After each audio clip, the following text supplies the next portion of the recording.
serein, on a eu un très bon voyage, ça s'est très bien passé. Les vols se sont succédés sans aucun souci. Après on a pris le train pour repartir donc sur Épinal et puis l'accueil là c'est l'apothéose quoi. Je pensais pas avoir autant de monde sur le retour, mais là c'est vraiment génial. Ouais, quel comité d'accueil, il y a tout, il y a les proches, la famille, explique-moi. Il y a tout, il y a les proches, la famille, il y a les amis, il y a toute la famille du vélo, la famille du triathlon, il y a des personnes de la mairie, des collègues de travail, il y a vraiment voilà, toutes les personnes qui me sont vraiment très proches et très chères et c'est vraiment génial quoi, c'est super. Bon, est-ce que tu participes au cyclocross de Saint-Étienne et Remiremont ce mercredi? Non, je me suis pas inscrit et comme c'est demain avec le retour, le voyage et tout, j'ai peur que ça fasse vraiment trop, il faut que je prenne vraiment le temps de me reposer du décalage horaire, de tout ça, donc je vais vraiment prendre le temps, souffler, je serai aux brosses ce week-end, mais voilà quoi, et maintenant ça va être vraiment on va se concentrer à se faire plaisir et puis pas trop en faire quand même et puis savourer ces moments assez particuliers.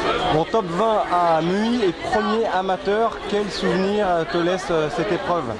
Que de bons souvenirs, c'est énorme, j'y croyais pas à prendre la ligne franchie. Il a fallu vraiment que je me rende compte quand j'ai eu le papier final avec mon temps et puis mon rang amateur et puis mon classement pour vraiment me rendre compte que j'étais premier à la fois dans ma catégorie, ce qui m'était déjà vachement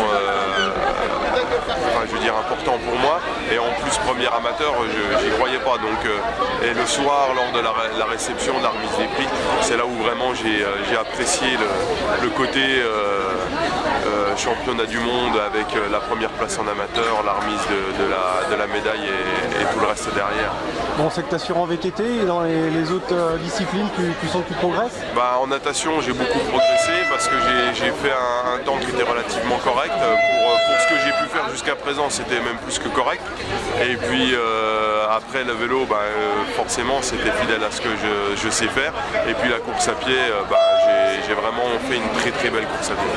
Très belle course à pied. Qu'est-ce qui peut t'attendre maintenant? Est-ce qu'un équipementier, est-ce qu'un sponsor peut t'aider à hisser encore plus tes ambitions? Là, je vais essayer de revenir un peu sur terre et puis faire le point de tout ça et puis voir ce que je peux éventuellement faire pour l'année prochaine, et puis ça va être aussi un travail de cet hiver par rapport à ce que j'aimerais voir par la suite quoi. On va voir ça.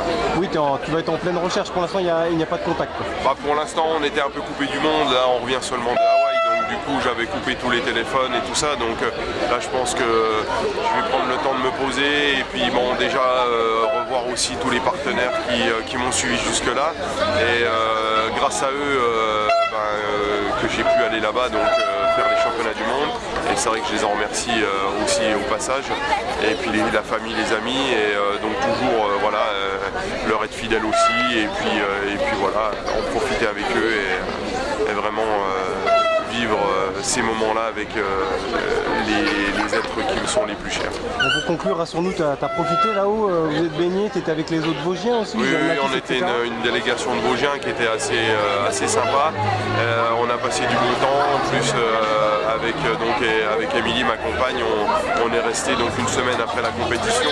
On a pu visiter aussi et du coup c'était vraiment génial, on en a profité. On en a encore plus profité quand la compétition s'est terminée, parce que c'est là où vraiment on a pu souffler et puis vraiment faire le point et puis souffler. On te reverra en 2016 là-haut alors? Si je peux encore y retourner, pourquoi pas.